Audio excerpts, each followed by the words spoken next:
Hey, what's going on, guys? This is Matt, and today we are doing a grain to glass video, a pale ale. I already got the strike water heating up behind me, and we're going to be testing out a new piece of equipment today. I bought a grain mill, so right now I'm unpackaging that, and we'll be starting to mill our grains from this point on to hopefully help with our efficiency issues today. Will hopefully tell us if that was a good purchase or not, or if we need to tune that mill a little bit to a finer crush. First, we're going to go over the recipe in Beersmith 3, and then we'll get going on the brew day. If you haven't already, make sure to like and subscribe to the YouTube channel and comment down below. I check the comments all the time.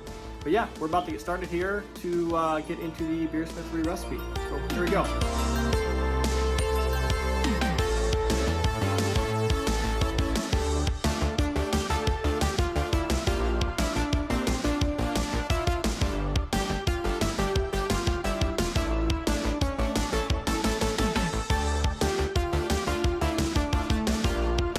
We first designed this recipe as a 5-gallon recipe, and then we used the scale recipe function in Beersmith 3 to reduce it to a 3.5-gallon batch.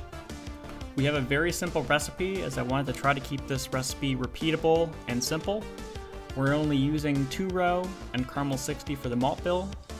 We're only using Amarillo and Centennial for the hop additions. Amarillo and Centennial are both high alpha acid. The Amarillo will provide a sweet citrus flavor and aroma similar to oranges and grapefruits. Centennial will provide earthy and floral notes with elements of citrus notes. For the water chemistry, we have a very high sulfate to chloride ratio, 300 ppm sulfate to 50 chloride, which I'll show in a moment. And for the yeast, we're using California Ale, which is the most popular White Lab strain. This is a good strain for hoppy flavors and aromas, so I figured it would suit this style well. For the starter information, there is a 133 billion yeast cells to ferment this beer properly.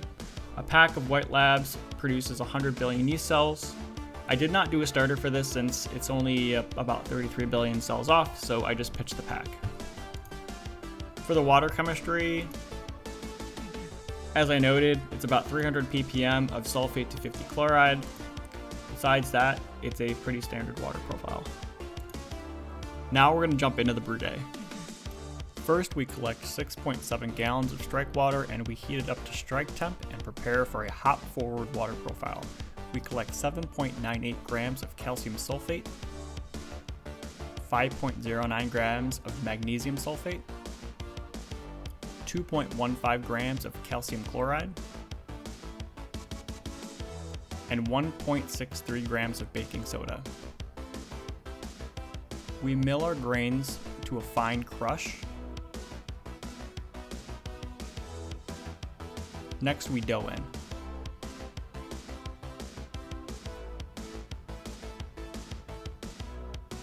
After doughing, we stir the mash to break up any dough balls. After 10 minutes, we take our first pH reading. It's hard to tell, but it's close enough. After a 50-minute mash, we ramp up to mash out temperature. After mash out, we start draining our grains, and then we ramp up to boiling temperature. We start pressing the grains to extract as much wort as possible while the wort is heating up to boiling. We end up with around 5.2 gallons of wort after the mash. The pre-boil gravity was 10.6 bricks, which measures out to around 1041 SG, which is only 3 points under target. So it looks like the mill helped out a lot, but we still added a little bit of DME to adjust the target. For hops, we add 0.5 ounces of Centennial to start the 60-minute boil. Next is 0.5 ounces of Amarillo with the last 10 minutes. This is also when we add the Irish moss, yeast nutrient, and DME. With the last 5 minutes left, we add 0.5 ounces of Amarillo and Centennial. At this time, we also start sending boiling wort through the chiller, pump, and lines to sanitize the equipment. After 5 minutes, we start rapidly cooling the wort to pitching temperature.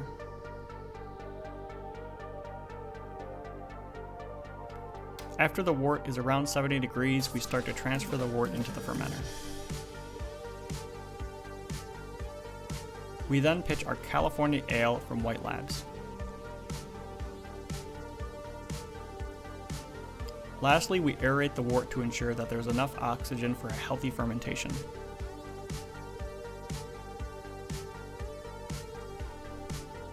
We then put the beer in a fermentation chamber and we plan for a 2-week fermentation.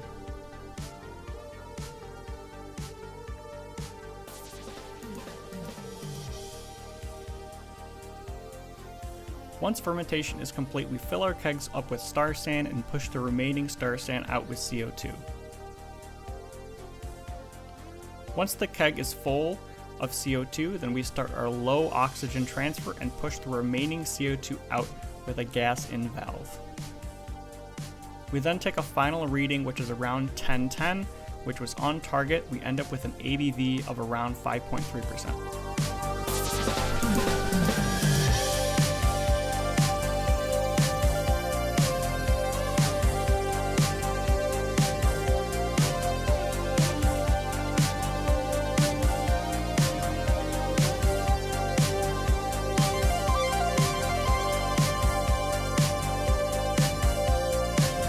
Okay, so to finish up this video, we are going to be doing some tasting notes on the American Pale Ale, and also talk about the brew day. We're going to talk about the brew day first, and then we'll go into the tasting notes in a little bit. So the first thing I wanted to talk about as far as the brew day went is this is the first time we milled our grains. So we added a new piece of equipment in the brewery. So we have a grain mill. It's called the Cereal Killer from Adventures of Home Brewing.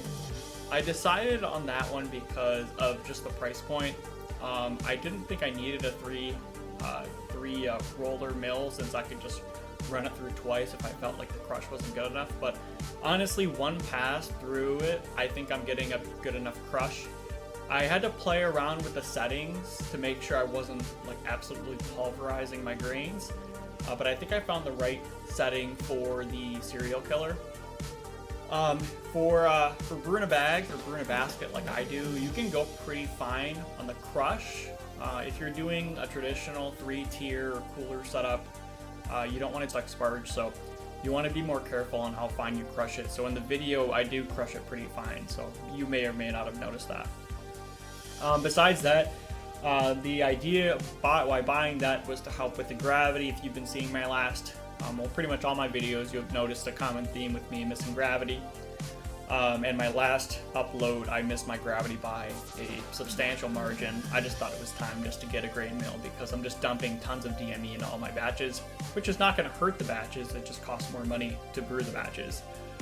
So I was only 3 points off on my gravity, so I consider that a win.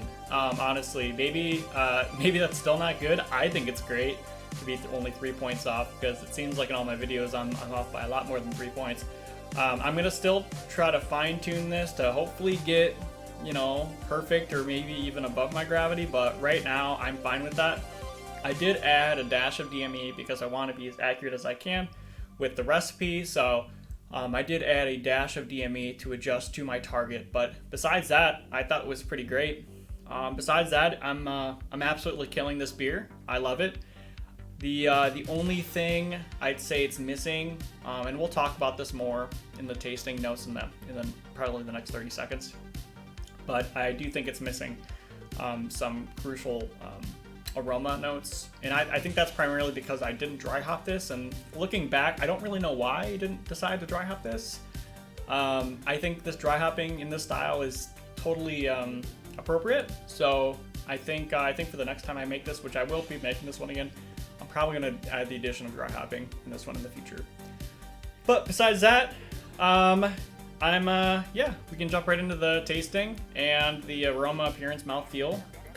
So we can jump right into the appearance first. I do have to say that, I don't know if you can tell, but this is one of the more clear beers I've made in a long time. I can read through the glass, which is super cool. I can't say that about most of my beers. I think maybe skipping the drop may have contributed to how clear it is, but also the malt bill is really, really straightforward and simple. There's not a lot of different types of grains in there, which also may contribute to how clear it is. But yeah, I'm really happy with the clarity. For the head, it's like a white to off-white head that does linger. It has like moderate carbonation, so I'm happy with that as well. I think for appearance, I think it's on point. So Next we can go into aroma. So there's a little hop aroma, but primarily it's mostly like citrus, floral, tropical, some slight melon to it. It doesn't really have any piney or grassy notes to it. And like I mentioned before, I think I would like that in this style a little bit, not have it so tropical and fruity and melon. I'd like a little bit of grassy and pine to this. So again, that goes into me not dry hopping, so I might make that change in the future. It does definitely have some low malty notes to it as well, but it's primarily the citrus, tropical flavors or aromas you're getting from this beer. Next, we're going to go into mouthfeel. So yeah, I would say it's like a medium light to medium body. Really nothing more to say besides that. Lastly, we can go into flavor.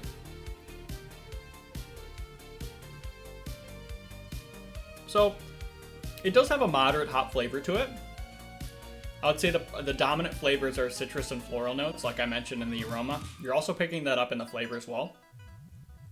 It has a low malt sweetness as well. The malty sweetness, you pick it up on the finish though. It's not really up front. I'm trying to taste the caramel notes because we did add caramel to this. I would say the caramel flavors are very restrained though, which I think is fine for the style anyway. Yeah, it has a moderate bitterness to it though, with a semi-dry finish. The bitterness you can definitely tell. It does linger a little bit on the finish and the aftertaste as well. Yeah, it's more like citrusy up front, and then the finish does finish a little bit more piney and grassy towards the finish and aftertaste. But that about covers it. So thanks for watching, and if you like the video, make sure to like and subscribe to the YouTube channel. Also, make sure to comment down in the information section below. I read all the comments, and I'm on YouTube all the time, so you'll probably see feedback from me on your comment within a few hours. But yeah, thanks for watching, and I'll see you in the next one. Thanks, guys.